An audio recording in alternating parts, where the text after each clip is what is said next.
So we're going to have a look at mixed and improper fractions. So if you have a look at the two shapes you have in front of you, you've got two shapes cut into quarters. So each shape is cut into 4 pieces. If we were to shade in all of those quarters and say that this whole shape has been shaded in, then that would be one whole, which would mean we've got 4 pieces out of 4 pieces. So if the number on the top, the numerator, is the same as the number on the bottom, the denominator, then that means that we've got all of the pieces out of all the pieces that have been cut. So we've got the whole thing. If in our second shape we've only got part of the shape that's been shaded in, then we can add that on and say in this case we've got a quarter.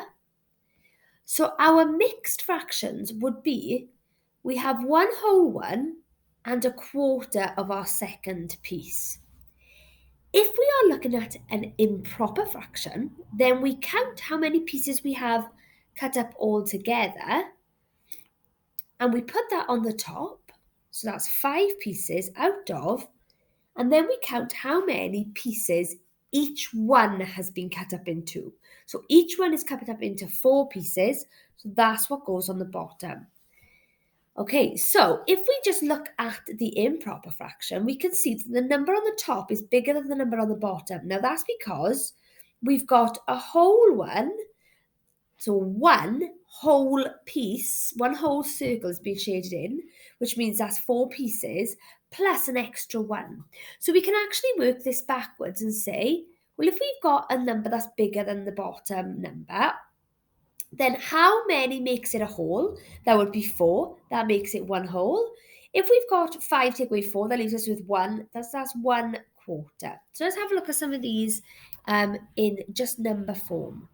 So again, if I just use the quarters to help us, we've got one piece that's all coloured in, and let's do this one as another piece that's got 3 pieces coloured in. So this time, let's start with the improper fraction.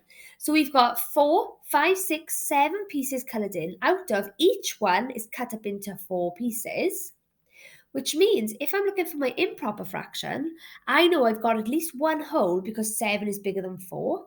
So 7 take away 4, that gives us our one whole, leaves us with 3 pieces, so that's 3 out of 4. So we can use both ways and find our answer. So this time we'll do it without using the shapes.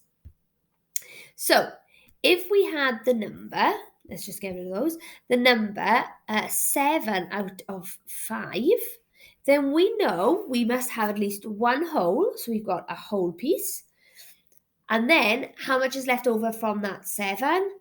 It's got to be 2. 7 take away 5 is 2 over 5. Let's try another one. And you can pause this to have a go yourselves. So let's try 8 over 3. And let's do 5 over 4. Pause the video, have a go. Let's try 8 over 3 first of all. So we've got 3, 6. So we've got 2 lots to get out of 8 there. We can get 6 out of that. So that's 2 lots of 3. So that's 2 whole ones. And then 8 take away the 6 leaves us with 2 pieces. So that's 2/3, 2 and 2/3. 5 out of 4, we've got at least one whole one, which would be 4. 5 take away 4 leaves us with 1 left over, so that's 1 quarter. In the same way, we can go backwards as well. So we can start with 1 and 2/3, and we can say, well, if 1 times 3 equals 3, that would be 3 out of 3. So that's 3 plus the 2 equals 5 out of 3. Let's try 2 and a 5th. So again, it must be 2 lots of 5. 5 times 2 is 10, plus the 1 is 11 out of 5. So we can do it the other way as well by timesing the denominator at the bottom with the big whole number at the front.